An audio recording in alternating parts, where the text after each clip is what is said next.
क्या नहीं चाहते। स्वार्थी होने पर आदमी क्या नहीं चाहता, अवश्य ही अपने स्वार्थ का पूर्ति करने का प्रयोग हमेशा करता है। अब वहीं पर आगे कहते हैं कि अगर कर्म के बंध से अगर मुक्ति पाना है तो उसे आध्यात्म दृष्टि से क्या करना चाहिए। अब आपको विशेष तौर से आध्यात्मिक विषय सामने आ रहा है कि आध्यात्म एक ऐसी चीज है जो हमेशा अभेद की ओर जाता है और हमेशा वो अभेद का प्रयोग करता है, किंतु जब हम व्यवहार की ओर जाते हैं तो ये हमें भेद की ओर ले जाता है। तो यहाँ पर अब अध्यात्म दृष्टि से क्या कहना चाह रहे इसको समझने का पुरुषार्थ करना। आगे गाथा में 32 नंबर गाथा निकालिएगा। परोपकृति मुत्सृज स्वपकार परो भव उपकुर्वन् परस्याज्ञो दृश्यमानस्य लोकवत्।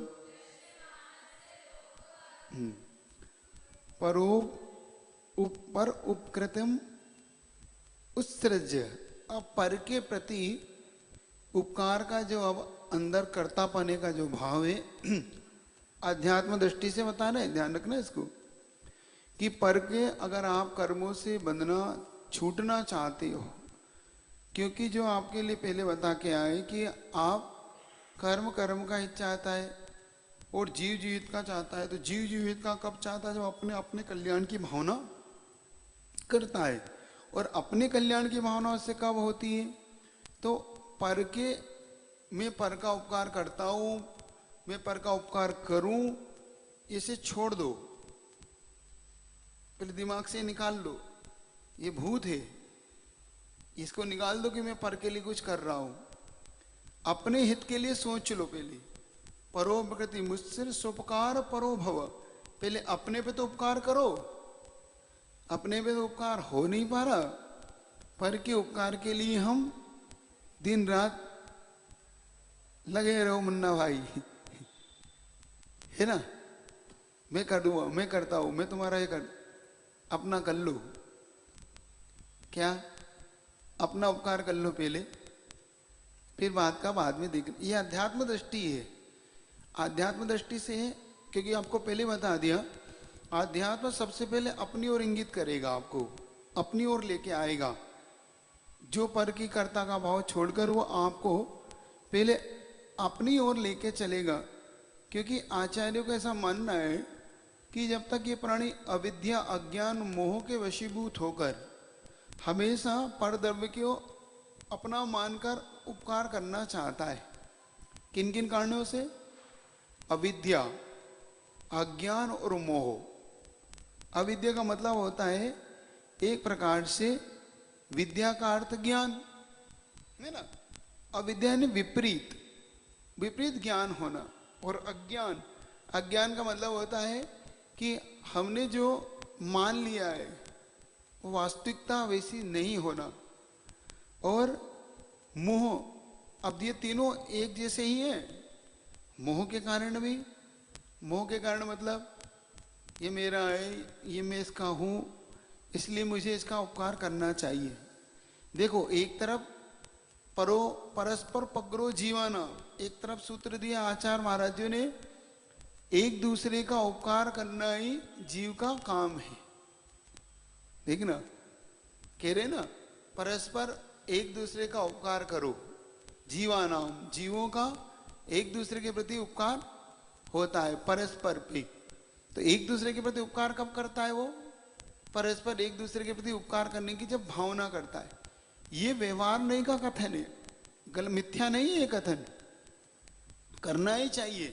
जैसे गुरु का शिष्य के ऊपर उपकार होता है, पढ़ाना, उसे पढ़ाता है, लिखाता है, उसे अच्छा व्यक्ति बनाने का जो कार्य करता है वो गुरु ही करता है। लेकिन जब ध्यान में बैठ जाएगा तो गुरु कह देंगे तुम अपना कर लो, मैं अपनी सामायिक करूंगा, तो अपनी सामायिक, मैं तुम्हारी सामायिक मैं नहीं कर सकता, मेरी सामायिक तुम नहीं कर सकते, इतना ही उपकार है, तुमने जो चाहा था वो तुम्हें दे दिया, कोई अलग से नहीं दे दिया, तुम्हारे अंदर ही था, बस तुम्हें प्रकट करवा दिया। अब मैं तुम बेड में बैठ जाऊं, डंडा लेके बैठ जाओ सामायिक करने, आप अपनी कर लो। जैसे एक बार किसी ने शिकायत की होगी महाराज, वो सामायिक आचार्य महाराज से, आचार्य महाराज वो देखो वो सामायिक नहीं कर रहे, आप कहाँ थे? वो नहीं कर रहे तो आ गई हमको समझ, आप क्या कर रहे थे? मतलब आप भी सामायिक नहीं कर रहे थे, क्योंकि आप उसकी खोजबीन में लगे थे, वो कर रहा है कि नहीं कर रहा। तो आपने भी तो नहीं, आप प्रायश्चित के अधिकारी तो आप भी हैं, आपको अपनी करना थी, वो अपनी कर लेता, नहीं करता वो उसका जाने। आचार्य महाराज ने एक बार जब दीक्षा देने के बाद यही कहा था, एक बार ध्यान रखना, अब सब अपने अपने मूल गुण सब अपने अपने पालना, मैं आपको नहीं पलवाऊंगा, आपने मांगा था सो मैंने दिया, कि मैंने दिया सो आपने लिया, क्या मैंने दीक्षा नहीं दी आपको, आपने दीक्षा ली है, ये याद रखना। क्या मैंने दीक्षा नहीं दी है आपको, आपने दीक्षा ली है, आपने, ये याद रखना। जब ये याद रहता है कि मैंने लिया है कि उसने, आपको जबरन दिया किसी ने नहीं ना।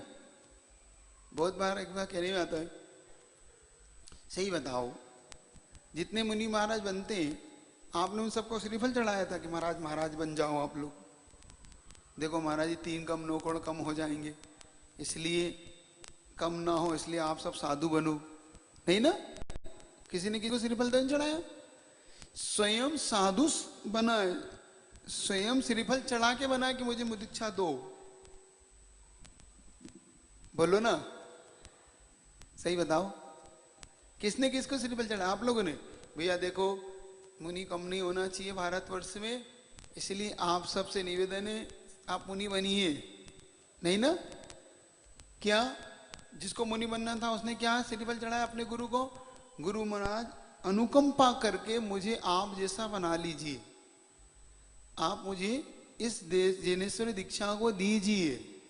फिर महाराज एक बार और कह रहे हैं आचार्य महाराज, सोच लो, अभी भी कुछ नहीं, स्टेज पे ही पूछ रहे मन है आपका? नहीं नहीं है मन, तो ठीक है ना। अब अगर फिर कोई ये कहने लग जाए पंचम काल है या इतना तो चलता है, और अब थोड़ा बहुत तो चलता है, ये ठीक है कहना? जब ली थी जब कौन सा चतुर्थ काल था? जब ली थी जब कौन सा काल था? आपको पता था कि नहीं? पता था, लेते समय पता था पंचम काल चल रहा है, हिंद सेना ने ये भी पता था, आगे ऐसे ऐसे कार्य करना पड़ेंगे, पता था आपको। फिर अब आज क्यों, आज ये क्यों? अब पंचम काल चलता है थोड़ा बहुत तो, अब हिंद सेना ने, इसलिए ये चलता है। क्यों? लेते समय आपको नहीं पता था? व्रत लेते समय नहीं पता था पंचम काल? बोलो ना, पता था। आप लोग जब कोई नियम लेने आते हो महाराज पास, महाराज उपास चाहते हैं, ये चाहते हैं, आपको नहीं पता था कि दिक्कत आएगी पानी की? फिर अब प्रायश्चित दे दो का क्या मतलब हुआ है? ये प्रायश्चित दे दो का मतलब क्या हुआ? आते हो जब आप, यहाँ के लोग नियम लेते हो उससे पहले उनका प्रायश्चित सोचना पड़ता है कि इनको प्रायश्चित क्या देना है। क्यों? क्योंकि ये ले तो रहे, अभी तीसरे दिन आके खड़े होने वाले हैं, महाराज वो ऐसा ऐसा हो गया, तो क्या करें? कुछ नहीं करो, हमें पता है क्या करना है, तुमसे क्या करवाना है ना? यही ना, ऐसे ही होता है ना। इधर के लोग जल्दी आ जाते हैं एकदम उनसे कहता हूँ भैया क्या बताओ, पहले तुम प्रायश्चित सोचो कि नियम सोचो तुम्हारा? तुम्हें नियम दूं कि प्रायश्चित दूं पहले? क्या दूं? इसलिए महाराज कह रहे हैं, जब अपने ऊपर ही आप उपकार करने लग जाओगे तब ही आप आत्महित की ओर आओगे। आत्महित अगर चाहते हो, सर्वप्रथम अपने उपकार की बात सोचो, दूसरे की उपकार की बात बाद में करो। आप देखो तीर्थंकर लोग कभी नहीं बोलते दीक्षा के बाद, जब तक केवल ज्ञान नहीं होता। ये खासियत, तीर्थंकर जब से दीक्षित होते हैं और जब तक उन्हें केवल ज्ञान की उत्पत्ति नहीं होती, मौन रहते, मौन, बिल्कुल मौन। आदिनाथ भगवान के समय 4000 मुनि भ्रष्ट हो गए, लेकिन कभी आदिनाथ भगवान ने ये नहीं बोला कोई बात नहीं भैया इनको, परोपकृति मुत्सर्ज स्वपकार परो भव। भैया मेरा पर का उपकार करने का कोई भाव नहीं, मैं तो अपना उपकार कर सकता हूं।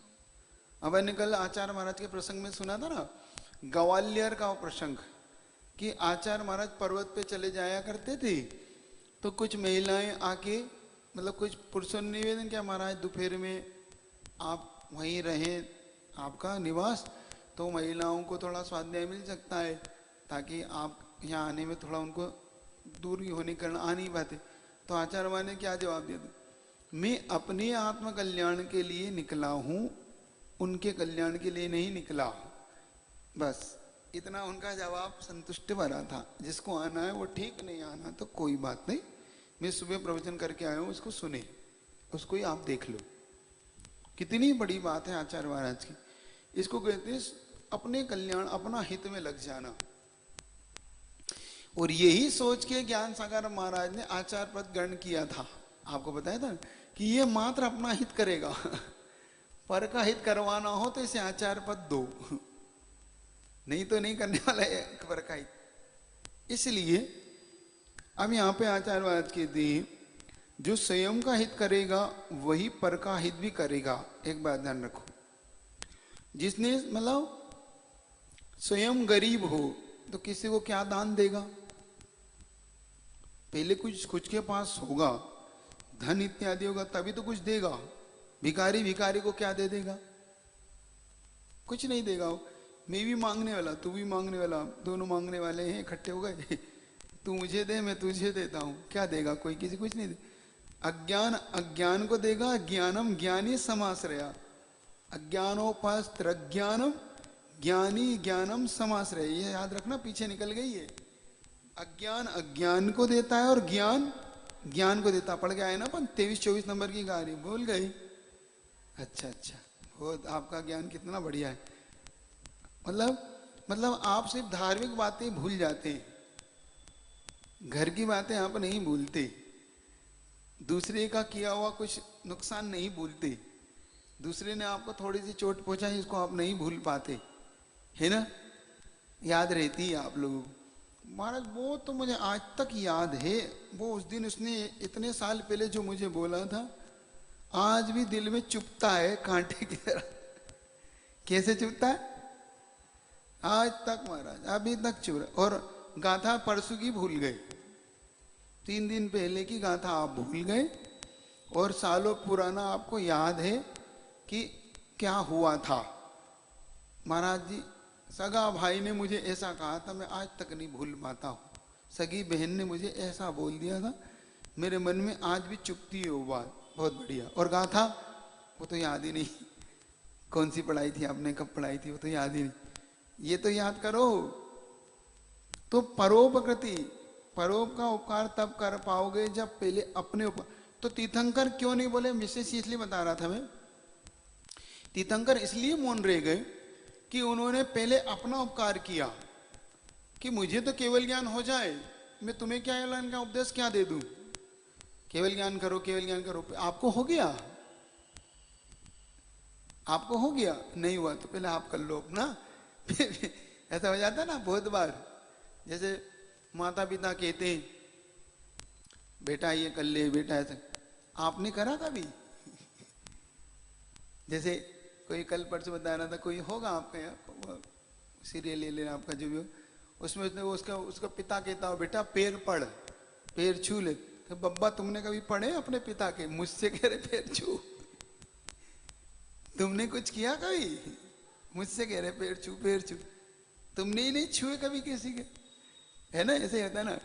तो पहले अपना तो कर लो, फिर आप मुझे बताना बहुत बार के आप कहते हैं ना, उपास ले लो, उपास आपने ले लिया, आपने ले रखे क्या? नहीं मैं सोच रहा हूं, तो पहले आप ले लो, मैं तो फिर उसके बाद ले लूंगा, आपके पीछे में हुई। बहुत बार आप कहते हैं ना, नहीं कहते?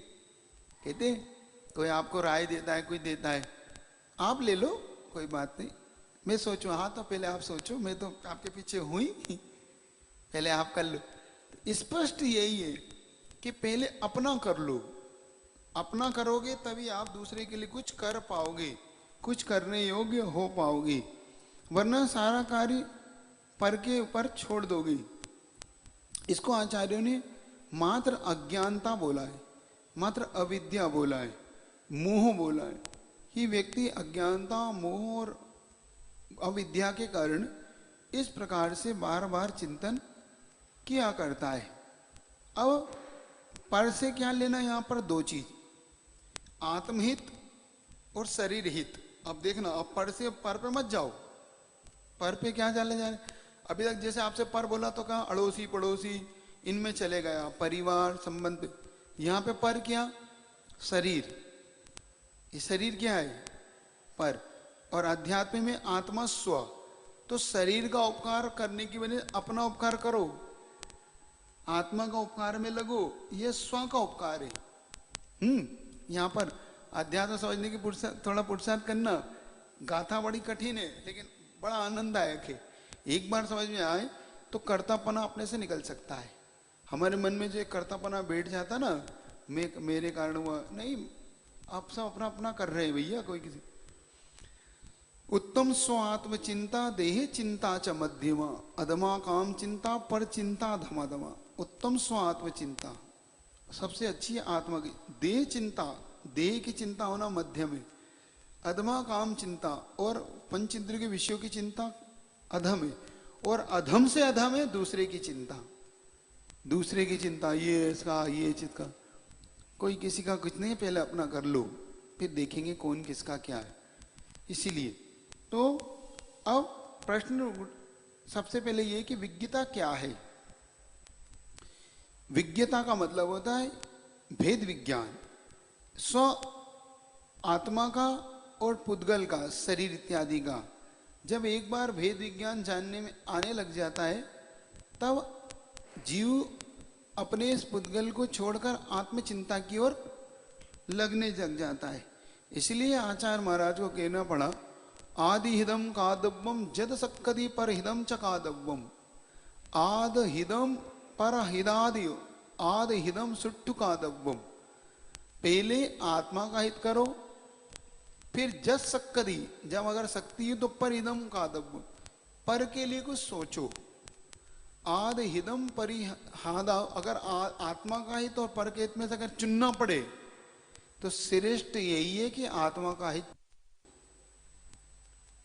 श्रेष्ठ तो यही है कि अब आत्मा का हित चुनो। अब बात का बात से देखेंगे उसका क्या होगा बाद में। एक बात है, आपने कहीं बंदरिया को देखा है?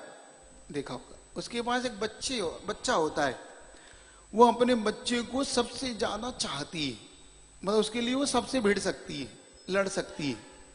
अब देखना उसकी परिणति ठीक नहीं है, लेकिन फिर उदाहरण तो बता ही रहा हूं।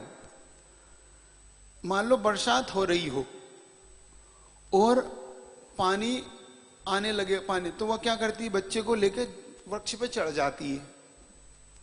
मान लो अब बाढ़ आने लगी, डूबने लगे, वृक्ष डूबने लगा, तो वृक्ष की एकदम ऊपर कोने पहुंच जाती बिल्कुल। अब उसके लगा कि अब ये भी डूबने वाला है, तो बच्चे को सिर पे बिठा लेती है बचाने के लिए। अब लगने लगा कि पानी ऊपर आने वाला, तो ये बच्चे को पैर नीचे रख के खुद चढ़ जाती है। आधे हिदम, वो अपना हित करने लग जाती है, छोड़ो बच्चे को भी, उस बच्चे का मोह भी छोड़ देती है, उस बच्चे को रख के नीचे खुद खड़ी हो जाती है मोह के कारण। ये कार्य वो मोह के कारण अपने प्राण बचाने के लिए करती है। ये कार्य किस लिए करती है? वो जिस बच्चे को बचाने के लिए ऊपर तक गई, पानी आया तो सिर पे बिठा लिया, लेकिन जैसे अपने ऊपर आया तो बच्चे को नीचे रख के खुद खड़ी हो गई, अपने आप को बचाने के लिए। ये तो मोह के कारण मान लो अपनी जान बचाने के कारण किया, लेकिन हम एक बात समझने का ये पुरुषार्थ करें कि ये कार्य आप भी करते हैं। सिर्फ बंदरिया के ऊपर मत जाओ, कुछ हो जाए तो सबसे पहले आप वहां से नोद वगैरह आप होते हैं।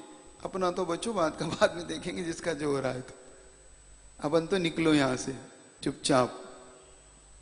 वो ढूंढ रहा है कहां गए हो, तो वो अपने निकल गए, तुम निपट लो अब अपना। कहता है कि नहीं? कभी कभी आदमी दूसरे के झगड़े में उलझ जाता है, तो जिसका हो रहा है वो तो निकल जाता है, वो उलझ के वहां फंस जाता है। उसकी पिटाई सुटाई वहां हो जाती। क्यों गए थे तुम वहां पे? मैं तो बचाने गया था। वो कहां गया? वो तो गए, जिसको बचाने गया तो वो तो भाग लिया, पुलिस वाले ने तुम्हें पकड़ लिया। आप आ जाओ, अब लाइन में आ जाओ। क्या कर रहे थे वहां? बचाने गए थे। क्यों? वो कहां है? वो तो गया। ऐसा होता है ना। तो आत्मा का हित करो। आचार्य महाराज बार बार कह रहे हैं कि बुद्धिमान पुरुष को अपना हित पहले करने की भावना रखते हुए फिर शक्ति हो तो दूसरे के हित के बारे में सोचना चाहिए। क्योंकि अगर अपनी सामर्थ्य और शक्ति को अपन नहीं पहचानेंगे और मात्र परिवार, सामाजिक आदि कार्यों में लगने लग जाएंगे तो नियम से हम अपना अहित कर बैठेंगे। पर का हित बाद में करो, पहले अपने हित की साध लो। यह स्वार्थ की बात नहीं सिखाई जा रही। देखना एक बात, कभी कभी इस बात को देख के लगता है ये तो महाराज तो स्वार्थ है, पर की ही अभी तक तो यही कहा है कि दूसरे के लिए सोचो, विचार करो, अपने से बढ़ के दूसरे की चिंता करो। यही कहा जाता ना प्रवचनों में, अधिकतम प्रवचनों में। अपने से भी अपने प्राण जाए तो जाए, दूसरे के प्राण बचाओ। हमें कुछ छोड़ना पड़े छोड़ दो, लेकिन मैंने पहले ही कह दिया था, ये आध्यात्म दृष्टि है। आध्यात्म दृष्टि हमेशा आपको अपनी ओर लेके आएगी। जब आप ध्यान के काल में बैठेंगे तो आपको अपना हित करने का सोचना है। आप अहित मत करना दूसरे का, दूसरे के हित के बारे में चिंता भी मत करना। आप पहले अपना हित, अपनी सामायिक ध्यान कर लो। इसलिए आचार्य माने का अपनी सामायिक कर लो। तुम दूसरे की सामायिक देखने क्यों गए? वो कर रहा कि नहीं कर रहा, अपनी देख लो। इस अविद्या और इस मोह के कारण अपन पुराण ग्रंथों में देख लिया कि एक व्यक्ति मोह के कारण कभी कभी अपनी आत्महित से विमुख हो जाता है। और होता कुछ नहीं है, मोह के कारण अपने आत्महित से विमुख होकर हम तो नरक चले जाते हैं, सामने वाला फिर कहीं भी जाए। जैसे सुकौशल मुनि की जो माँ थी, सुकमाल मुनि की माँ, सुकौशल मुनि की भाभी, बाद में उनकी फिर वो भाभी बन के माँ बनी है ना उनकी। जब फिर सुकौशल मुनि को उसने खाया सिंह के रूप में, सिंहनी के रूप में, इसने सियाल के रूप में खाया, तो क्या था ये सब? ये सब उनको आत्महित से रोकना चाह रहे थे मोह के कारण। मोह के कारण उसका आत्महित ना स्वयं कर रहे थे ना उन्हें करने दे रहे थे।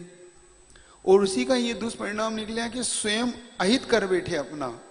एक सियालनी बन गई, एक शेरनी बन गई, और अपना हित कारण करने के कारण उसका भी अहित करा, बच्चे का भी जो मुनि बन गया था उसके प्रति भी अहित कर दिया और अपना भी अहित कर लिया। स्वयं नरकोगामी हो गई। और स्वयं आत्महित में लग जाती कि ठीक है भैया, जब वो आत्महित कर ही रहा है तो मैं भी अपना हित करूं, मुझे क्या करना। जैसे विष्णु कुमार मुनि पद्म राजा महापद्म जब राज्य छोड़ रहे हैं तो विष्णु कुमार मुनि क्या कह रहे हैं? विष्णु उनके पुत्र थे, विष्णु कुमार और पद्म। विष्णु कुमार क्या कह रहे हैं? पिताजी आप मुझे राज्य क्यों दे रहे हो? बेटा ये लक्ष्मी तुम भोगो, आप क्यों नहीं भोग रहे? जब अगर ये अच्छा ही है तो आपने क्यों छोड़ा, और ये बुरा है तो मुझे क्यों दे रहे? क्या विष्णु कुमार मुनि क्या कह, विष्णु कुमार क्या कह रहे? ये अगर अच्छा है तो आपने क्यों छोड़ रहे हो, और ये बुरा है तो मुझे क्यों दे रहे हो? ये राज्य अगर बुरा है तो मुझे क्यों पकड़ा रहे हो? मैं भी फिर जो अच्छा है उसका कार्य न करूंगा। ये इसको बोलते हैं आत्महित साधना। अपने आत्महित के बारे में उन्होंने, क्या राज्य होता रहेगा बेटा, जनता ठीक है, जनता अपना करे, क्या है, दे दो छोटे भाई को, कर लेगा वो, उसे करना हो तो, नहीं करना तो। जैसे आचार्य श्री स्वयं दीक्षित हुए, पीछे पीछे सारा परिवार दीक्षित होता चला गया, और दोनों भाइयों को भी क्या करोगे घर जाके, तेरा मेरा ही करोगे, खेती बाड़ी के लिए लड़ते आए हो, अनंत काल से ये खेती किसकी हुई, किसी की नहीं हुई, तो तुम्हारी हो जाएगी क्या, सोच लो, क्या सोचना है, अब तो बस आपके साथ हो लिया, सोचना क्या है, बस तो फिर ठीक है, व्रत ले लो, छोड़ो छाड़ो मत जाओ, सद लगा दोनों साथ हो लिए। तो आत्महित, इसको आत्महित कर लिया उन्होंने, पहले आचार्य ने पहले अपना आत्महित किया, पहले नहीं लाए साथ में, तुम मेरे साथ चलो, कुछ नहीं, अपने आत्महित करने निकल गए, जिसको आना हो पीछे पीछे आओ।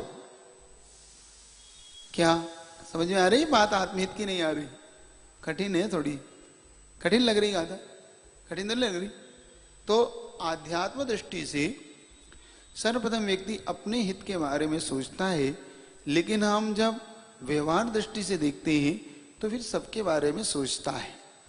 क्या, दोनों दृष्टि याद रखना, जब आप आध्यात्म दृष्टि में हो तो सर्वप्रथम अपने उपकार के विषय में सोचो, इससे ही अपना कल्याण होगा। फिर जब हम व्यवहार दृष्टि से देखेंगे तो हाँ अपना हो चुका है तो अब दूसरे का भी करो, क्योंकि आदि हिदम कादव्वम, पहले आत्मा का हित, सक्कदि पर हिदम कादव्वम, शक्ति हो तो पर का हित, आदि हिद पर हिदादो, अपना हित और पर के हित में से अगर चुनना पड़े तो अपना हित चुनो, पर का हित भैया मैं पर का करता नहीं हूं, इसलिए अगर आपका भी हित होना है तो आप भी आ जाओ साथ में, लेकिन मैं आपका हित करने के लिए कुछ कर नहीं सकता, अपना हित नहीं कर सकता, थोड़ी देर रुको ना, रुकने का काम नहीं, आप पीछे पीछे आ जाओ। आचार्य महाराज जैसे बिहार करते तो मान लो वैसे शिष्य आप पीछे पीछे आ जाओ, कोई बात नहीं, मैं आगे आगे हूं, रुकने का काम नहीं है, आप आ जाओ, अगले स्टॉप पे मिल लेंगे, रुकने का नहीं। इसलिए तो आत्मा का हित करना, पहले अपने लिए सोचो, फिर विचार करके पर के हित में लगो। आचार्य महाराज की हिंदी देखो, पर को उपकारों का अब न पात्र बनाओ भूल कभी, निज पर ही उपकार करो अब पात्र रहा अनुकूल यही, करते दिखते सदा परस्पर लौकिक जन उपकार यथा, करते दिखते अज्ञ निरंतर पर पर ही उपकार तथा। देखो, पर को उपकारों का अब पात्र बनाओ भूल कभी, अब पर के उपकार के लिए अपने आप को मत खो। मेरा परिवार महाराज, अब परिवार को तो देखना ही पड़ता है, क्या करूं महाराज, ये सब देखना पड़ेगा, ये सब करना पड़ेगा, अब और चिंतन कर लो, ज्यादा उसमें मत पड़ो, निज पर ही उपकार करो। अब अपनी आत्मा का भी, क्योंकि अभी तक हम पर के उपकार के कारण ही संसार में पड़े हुए हैं, क्योंकि कभी हमने निज का उपकार नहीं किया, कभी इस आत्मा के उपकार के बारे में नहीं सोचा। पात्र रहा अनुकूल यही, वास्तव में अगर सही है तो यही है। करते दिखते सदा परस्पर लौकिक जन उपकार, जो लौकिक जन एक दूसरे उपकार दिखते हो कैसे, करते दिखते अज्ञ निरंतर, जो अज्ञानी है वो निरंतर यही धारणा बनाकर पर ही उपकार देता, बस पर का उपकार करो, पर का उपकार करो, बस इससे अपना उपकार हो जाएगा। लेकिन पहले अपने बारे में सोचो, फिर दूसरे के बारे में सोचने का पुरुषार्थ करो। जब जब आचार्य महाराज दीक्षा देते हैं किसी श्रवण को, सबसे पहले उन्हें मौन देते हैं, कुछ दिनों का, कुछ वर्षों का, कुछ महीनों। क्यों? कि तुम पर के उपकार में मत लग जाना, दीक्षा अपने लिए लिए तो पहले अपने साधना करना, फिर साधना हो जाए, अब तुम साधना में पक्के हो जाओ तो अब दूसरे के लिए समय देना, अभी नहीं जल्दीबाजी करना, इधर दीक्षा ली उधर हाँ आओ प्रभावना माइक ले आओ, प्रवचन करता हूं मैं, रुक जाओ शांति रख लो, थोड़े अभी प्रवचन की जरूरत नहीं है, क्योंकि पहले अनुभूत तो करो, पहले आप अनुभूति में तो लाओ, क्या बांटोगे? कोरा ज्ञान क्या बांटोगे? अनुभूत किया हुआ कि कोरा? कोरा समझ गए, शास्त्रों में लिखा हुआ। पहले अनुभूत, सही मायने में अनुभूत किया हुआ काम का होता है। एक व्यक्ति किसी की पुस्तक ट्रेन में जाते जाते पढ़ रहा था, उसे इतना, उसको पुस्तक को पढ़ के इस प्रकार के भाव आए कि ये व्यक्ति गजब का, इससे मिलना जरूर चाहिए, और ये घर में वैरागी हो चुका होगा, कि उसके पुस्तक में इतना अच्छा जबरदस्त घुला हुआ था वैराग्य का पूरा दृश्य पूरा। अब उसको ढूंढते ढूंढते वो पहुंचा कि पहले हम घर नहीं जाऊंगा, पहले इस व्यक्ति को ढूंढूंगा, इसने गजब की पुस्तक लिखी, इस पुस्तक को तो मैं पढ़ के आनंद दूं। सीधा जब पहुंचे तो भाई साहब तो विषयों में लंपट हो रहे, जिन्होंने वैराग्य की पुस्तक लिख रखी है वो विषयों में लंपट हो रहे। तो वो कह रहे हैं इन्होंने पुस्तक तो इतनी अच्छी लिख रखी है और इनकी ये दशा हो रही है, ये अनुभूति के बिना ज्ञान है क्या? कुछ ऐसे हुए वक्ता, जिन वक्ताओं ने, जो हमसे ज्यादा आपको अच्छा वैराग्य की बात बता सकती, ऐसे भी विद्वान होंगे जो साधुओं से अच्छा बोलते होंगे। आप क्या चाहते हो, सुनना ही है? तो ऐसे भी अच्छे अच्छे वक्ता होते हैं जिनको आप लाखों लाखों रुपए की टिकट देके खर्च करके उनको सुनते हैं लोग, स्पेशली उनका शो देखने के लिए जाते हैं, उन वक्ताओं को सुनने के लिए 10-10, 20-20 हजार रुपए की टिकट लेते हैं कि भाई उसे तो सुनना है, 1 घंटा उसको सुनने के बाद जो आनंद आता, तो वो सुनना है कि जिन्होंने अनुभूत किया उनको सुनना है। वो बिना टिकट भी नहीं सुनता क्या?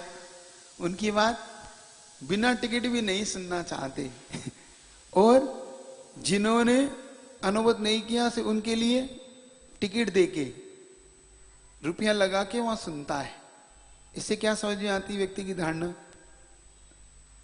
कि व्यक्ति पसंद वही कर लेता है।